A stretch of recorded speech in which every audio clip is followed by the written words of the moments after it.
Muy buenos días, bienvenidos de nuevo a estas conversaciones de país.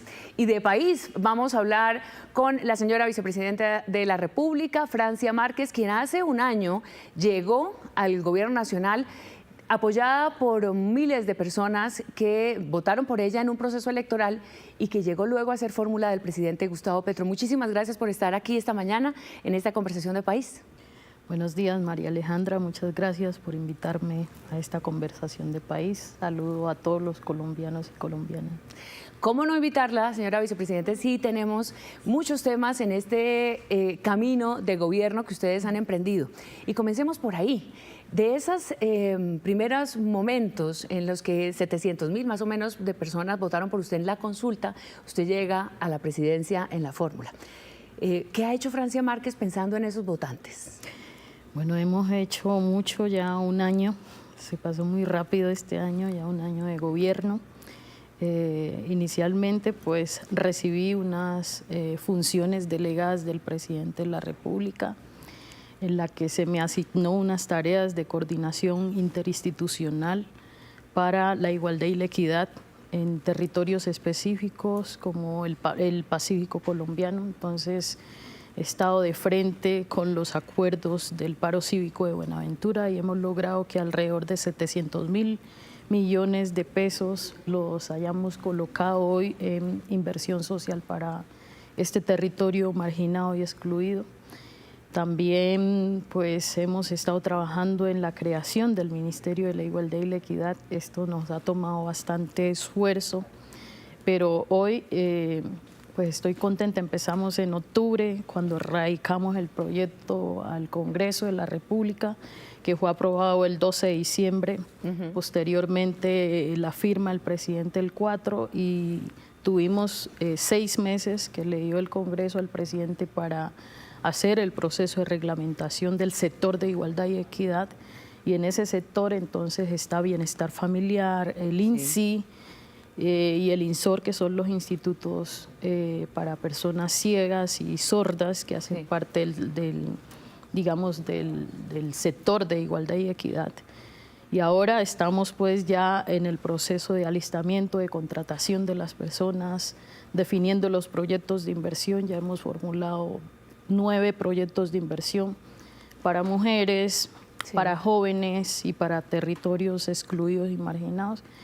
Bueno, eso es lo que hemos estado haciendo de manera muy específica. También hemos estado coordinando en el norte del Cauca la mesa de diálogo social y hemos avanzado en resolver, digamos, el acceso a tierras ahí. Hemos comprado alrededor de, en articulación con el Ministerio de Agricultura, alrededor de 500 hectáreas de tierras para comunidades afros, indígenas y campesinas. De ese tema del Cauca quiero hablar en concreto más adelante, específicamente, también de ese conflicto que hay allí, pero déjeme preguntarle algo en esa misma línea de su llegada al Ejecutivo. Ese trabajo comunitario que Francia Márquez hizo por tantos años y ya está haciendo también de alguna manera dentro del gobierno, ¿en qué se ha diferenciado en ejecutar siendo gobierno? Ustedes como comunidades demandaban del gobierno atención, demandaban presupuesto, demandaban acciones. Ahora estando en el gobierno, ¿cómo se siente ser a quien le demandan las comunidades?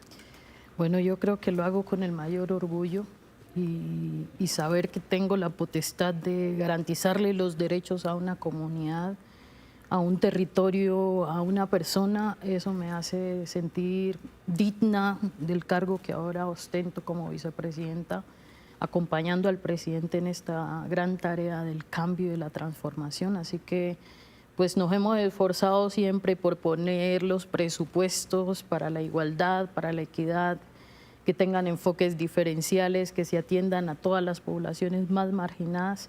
Yo tengo la responsabilidad de liderar la garantía de los derechos de las mujeres, de la población LGBTIQ+, de la población con discapacidad, de los pueblos étnicos, de los territorios marginados y excluidos, y para mí es un honor saber que pues tengo esa tarea de trabajar por las personas más desfavorecidas, como decía en campaña, los nadies, las nadies de este país, a quienes nunca antes se les miraba quienes sentían que el Estado nunca les abrigaba. ¿Y hoy cree que esos nadies que usted invocó y que llamaron tanto la atención un poco para poder definir quién era Francia Márquez en su función pública, ya como vicepresidenta, están sintiéndose reconocidos?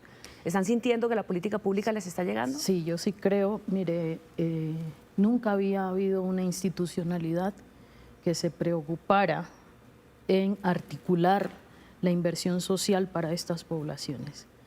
En menos de un año hemos creado un ministerio que tiene de manera específica viceministerios donde estas poblaciones se sienten identificadas. No había una institución para las mujeres. Hoy hay un viceministerio para las mujeres, para la juventud, para las personas en su diversidad, ¿sí? Para los pueblos étnicos. Eso no existía.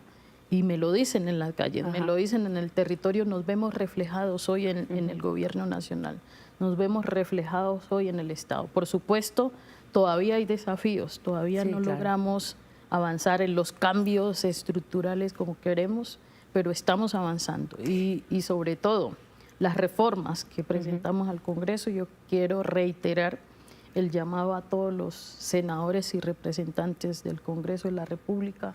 Yo creo que hacer esa reforma a la salud va a contribuir de manera significativa a cambiar las condiciones de vida de muchas poblaciones que hoy no tienen acceso a salud. En principio, o en concreto, decía alguien que todo este debate de las reformas en su momento, cuando estábamos cerrando la legislatura, de pronto no había tanta gente que las entendiera y que estuviera diciendo, es que yo creo en el gobierno de Gustavo Petro por estas reformas. ¿Usted sí siente que la gente las entiende, las demanda, las reclama de esa manera o quizá todavía se ha quedado el debate muy en lo político bogotano, digamos en términos de Congreso, de las cabezas del poder, por llamarlo de alguna manera?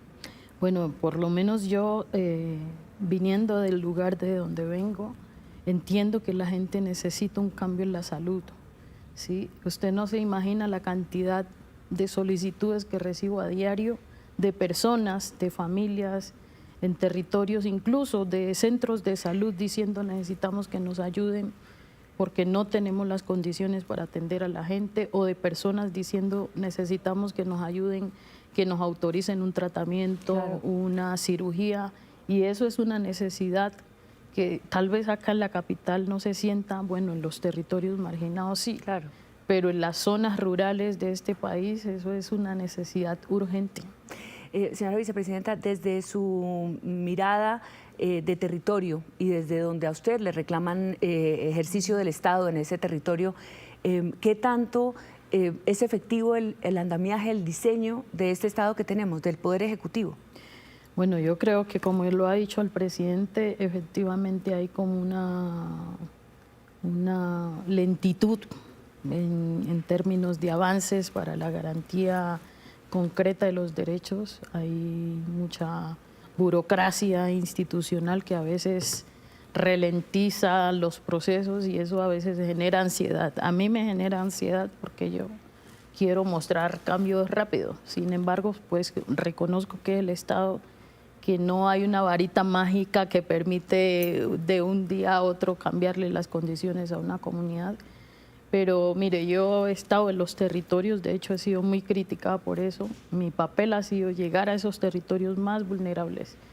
Y hace unos meses fui a Timbiquí y cuando fuimos ya con el proyecto de inicio de la construcción del acueducto, la gente estaba feliz. La gente estaba contenta porque siente que algo en concreto va a cambiar sus vidas y nos estamos enfocando como gobierno nacional para hacer eso. Hemos anunciado la construcción de varias universidades en los territorios donde antes nunca se pensaba que una universidad iba a llegar allá, y ver a los jóvenes diciendo estamos demandando educación, pero que hoy el gobierno nacional priorice la educación como parte de las banderas, como lo dijimos en campaña, yo creo que me siento contenta de saber que estamos avanzando en el cambio. En este año, que ya decíamos ahora fuera de cámaras, ya va un año, y por tanto empieza a cortarse también el plazo, el tiempo que tienen ustedes en el mandato para hacer las cosas. En este tiempo, ¿cuál sería su frustración? Digamos, lo que hasta este momento le desespera que no pase, que no se haga, que suceda o que pase, digamos, incluso dentro del mismo gobierno o del gabinete. ¿Cuál es esa reflexión alrededor de cómo está funcionando como equipo el gobierno? Bueno, yo creo que yo estoy contenta de lo que estamos haciendo como gobierno. Me frustra que todavía no avancemos en la paz en esos territorios. Me frustra que municipios como el mío, Suárez, Cauca, haya tenido que sufrir una situación como la que ocurrió hace unos días, de una bomba que destruyó la escuela donde yo estudiaba. Esas situaciones son dolorosas. Claro. Y como ser humano lo digo, y como defensora de derechos humanos, es una situación que nos preocupa como gobierno nacional, y por eso seguimos insistiendo en la paz. Yo creo que este país no se merece tanta violencia. Este país se merece la paz, y ese es el llamado a todos los colombianos y colombianas a que nos demos la oportunidad de construir la paz en un país que es maravilloso, que solo necesita que paremos la violencia para que entre todos lo saquemos adelante. Justamente toca usted ese tema en el concepto que se maneja alrededor de la paz también, no solamente la paz total, sino de retomar el control territorial. El control territorial, según lo que usted conoce, lo que ha visto, lo que ha vivido, lo que además puede ser testigo, ¿es por falta de presencia de la fuerza pública? ¿Es por falta de esa presencia del Estado integral que siempre se ha dicho? ¿Por qué de pronto perdimos, digamos, como la nación y quedaron estos fenómenos de criminales, de gobernanza criminal tan difíciles de desbaratar, de acabar, de enfrentar? María Alejandra, mire, yo vengo de un territorio donde la única institución que hizo presencia fue la fuerza pública. Nunca la gente sentía que el Estado llegaba más allá de la única institución, era la fuerza pública. Y yo creo que lo que faltó fue llegar con inversión social a esos territorios. Esos territorios se dejaron abandonados, muchos no tienen agua potable, no tienen conectividad, no tienen saneamiento básico, no tienen acceso a educación de calidad. Por tanto, yo creo que ocupar el Estado implica no solo en términos militares y en términos policiales, que por supuesto la fuerza pública tiene que cumplir su mandato constitucional, sino también el Estado en su conjunto llegar con inversión social a estos territorios, y eso es lo que hemos priorizado en este gobierno. Sí. ¿Cómo se ha sentido usted frente a la comunidad afro? ¿Usted cree que esa representación tan importante, tan fuerte, esta ruptura también, ¿no?, de estereotipos y de tantas luchas que ustedes han dado desde la comunidad afro, que hoy la tienen a usted como su representante en general, tiene un horizonte? ¿Cómo lo vislumbra?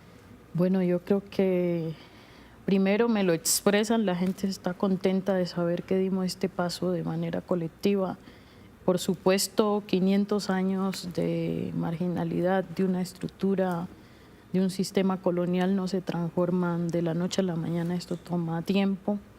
Por eso genera mucha incomodidad mi presencia hoy como vicepresidenta de este país, porque no se acostumbran muchos sectores a ver una mujer con mi color, con mi raíz, con lo que significo, con lo que represento. Sin embargo, pues el esfuerzo es también porque nadie se quede atrás. Y lamentablemente la población indígena, la población afrodescendiente son de las poblaciones que hemos dejado atrás como sociedad. Ahora tenemos que hacer un esfuerzo mayor porque vamos juntos todos hacia adelante. ¿Usted cree que esa incomodidad que menciona se permanece? ¿Usted cree que existe todavía una resistencia ya un año después del gobierno, entendiendo la disputa de la oposición en términos políticos, pero socialmente usted siente que todavía hay una incomodidad con Francia Márquez en el gobierno? Por supuesto. Sí, yo creo que eso no se va a deconstruir de la noche a la mañana. Creo que deconstruir esas prácticas de racismo, de negación del otro, del desconocimiento del otro, es un proceso que tenemos que transformar como sociedad. Nos formaron culturalmente a negar al otro, a ver como inferior al otro, y yo creo que el que hoy nos ponemos en el nivel y decir yo soy igual que cualquier otro ser humano y tengo las mismas condiciones, es parte de un desafío. Yo creo más que Hay una generación que tal vez no va a cambiar esa visión, pero hay una generación que está naciendo, que está creciendo, y a esa, como sociedad, tenemos que colocarle otros valores, y es el valor del reconocimiento del ser humano más allá de su color de piel. Hay de todas maneras un poder de la palabra, un poder del lenguaje muy fuerte. Y ustedes en el gobierno pues están acostumbrando también al país con los discursos del presidente, por supuesto, usted también, en generar algunas controversias verbales, si se quiere, señalando, por supuesto, cosas o describiendo situaciones del país que pareciera que chocan. Entonces se habla de los ricos, se habla de los bancos, se habla del centralismo, se habla de muchas, digamos, de cosas conceptuales que a veces pareciera que están generando como esa división. ¿Ustedes sienten que están uniendo al país? ¿Tienen esa tarea también de unir el país? Bueno, creo que están hablando de un acuerdo nacional. Estamos dando voz a los que no tenían voz, sí, y es colocar nuevas narrativas que son necesarias. Si no se puede colocar una sociedad solo sobre una visión. Sí, reconocer que hay unos privilegios que se han constituido por las condiciones que sean es importante, pero reconocer que hay unas poblaciones que han estado simplemente negadas, silenciadas, pues también es importante, y que hay que darles voz. Las mujeres no tienen el mismo nivel en la política, por ejemplo, que los hombres, y el guardar silencio sobre eso es ser permisivo sobre una realidad que toca transformar. ¿Usted está entonces a este primer año, a este corte de primer año, contenta, tranquila, satisfecha de lo que está haciendo? Sí, claro que sí. Bueno, vicepresidenta, entremos ahora en materia de la coyuntura. Usted ostenta el cargo de la vicepresidenta, también por supuesto de la ministra de la Igualdad, pero en esa vicepresidencia pues recaen también pesos institucionales muy complejos en una situación en la que el gobierno está atravesando por las declaraciones del hijo del presidente y por supuesto todo lo que alrededor de esto se suscita, que si el presidente renuncia, que si el presidente se queda, el presidente dice que si esto es un manejo institucional. Usted personalmente, ¿cómo está viviendo esto que está pasando en la campaña y que tiene que ver pues, específicamente con la familia del presidente?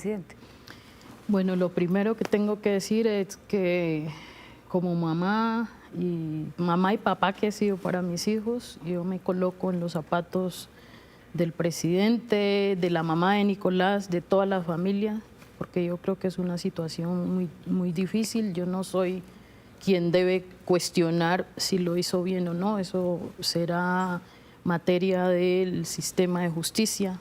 Lo que sí sé es que en relación a lo que compete al gobierno se han dicho muchas cosas.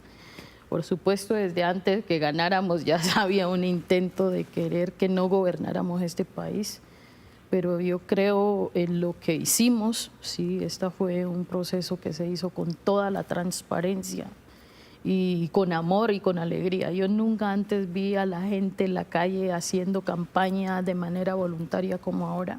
El cambio lo hizo más de 11 millones de colombianos, sobre todo mujeres y jóvenes, y hoy por ellos estamos aquí con el corazón bien puesto, impulsando las transformaciones que este país necesita y con la convicción de que vamos a terminar nuestro gobierno y que vamos a lograr dignificar la vida de los colombianos y colombianas. Lejos de pensar, por lo que me dice, que Francia Márquez pudiera eventualmente renunciar como otro vicepresidente en algún escenario político similar que vivió el país en los años 90? No, eso no pasaría. Eso es lo último que pasaría. Yo he visto a niños y niñas en territorios cuando voy que me dicen, yo quiero ser como usted, llorando.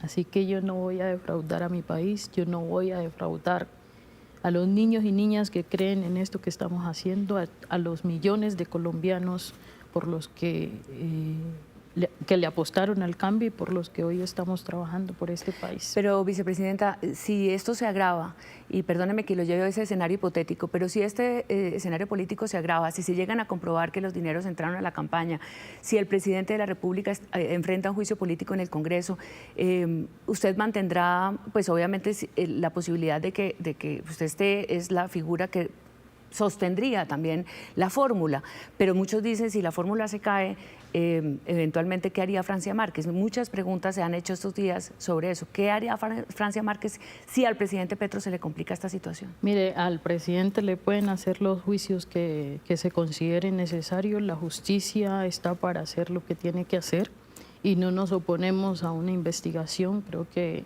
lo ha dicho bien el presidente y lo reitero, estamos con toda la disposición de que se investigue lo que se tenga que investigar. No tenemos nada que ocultar ni nada que temer. Yo creo profundamente en lo que hicimos. Si nosotros no le compramos la conciencia a ningún colombiano, ni el presidente ni yo. Sí, de hecho, cuando estábamos en campaña, el presidente fue muy estricto en decirle al gerente: no queremos que a esta campaña lleguen recursos de ninguna índole que pueden ser cuestionados. Creemos en lo que hicimos. Si esta es una campaña que se hizo de manera transparente, con honestidad, con el corazón, y en ese sentido yo creo que no hay nada que temer. El presidente va a gobernar estos 3 años que nos quedan y yo lo voy a acompañar como vicepresidente. Y habrá que hacer una evaluación entonces año por año, porque este es el primer año de gobierno y quiero ir terminando, volviendo un poco sobre el tema del Ministerio de la Igualdad con un asunto. La corrupción es el concepto, digamos, que ha corrompido, pues que ha corroído la legitimidad de la función pública. ¿Por qué no se siente uno como tanto énfasis en ese tema para lograr mayor igualdad, para lograr mayor inversión social? La gente está esperando que este gobierno sea más contundente contra la corrupción. Yo creo que hemos sido contundentes, poder destapar la corrupción que ahora se ha presentado en Ecopetrol, ¿sí? De millones y millones de pesos que se dilaparon, que se hurtaron, dejando sin posibilidades de inversión social. Yo creo que es parte de lo que hemos hecho. Poder haber evidenciado desde la SAE la corrupción que había en términos de los predios que se incautaban y que no se entregaban a poblaciones que en realidad merecían tener esos predios, a las víctimas de este país. Yo creo que son evidencias del proceso. Yo creo que aquí se habla que nosotros somos corruptos y eso no es cierto. El presidente, si hay alguien, un líder que ha luchado contra la corrupción en este país, ha sido Gustavo Petro. Y eso nadie se lo puede cuestionar. Contra la corrupción y la polarización, para terminar, ¿usted cree que el país está polarizado? ¿Cómo liderar un país así? Bueno, yo creo que el cuento de la polarización a veces se da porque no queremos tener debates públicos. Yo creo que una democracia real tiene que poner sobre la mesa los debates, siempre que estos sean respetuosos, siempre que estos sean con la verdad, poniendo la verdad sobre la mesa, y a eso no debemos tenerle miedo como sociedad. Debatir como sociedad yo creo que profundiza la democracia en nuestro país. Señora Vicepresidenta Francia Márquez, muchas gracias por esta conversación de país. Quedan muchos temas, por supuesto, y le agradezco que haya estado aquí en este balance del primer año de gobierno de Gustavo Petro en voz de Francia Márquez, la vicepresidenta y ministra de la Igualdad. Cuando regresemos tendremos más noticias aquí en Noticias Caracol.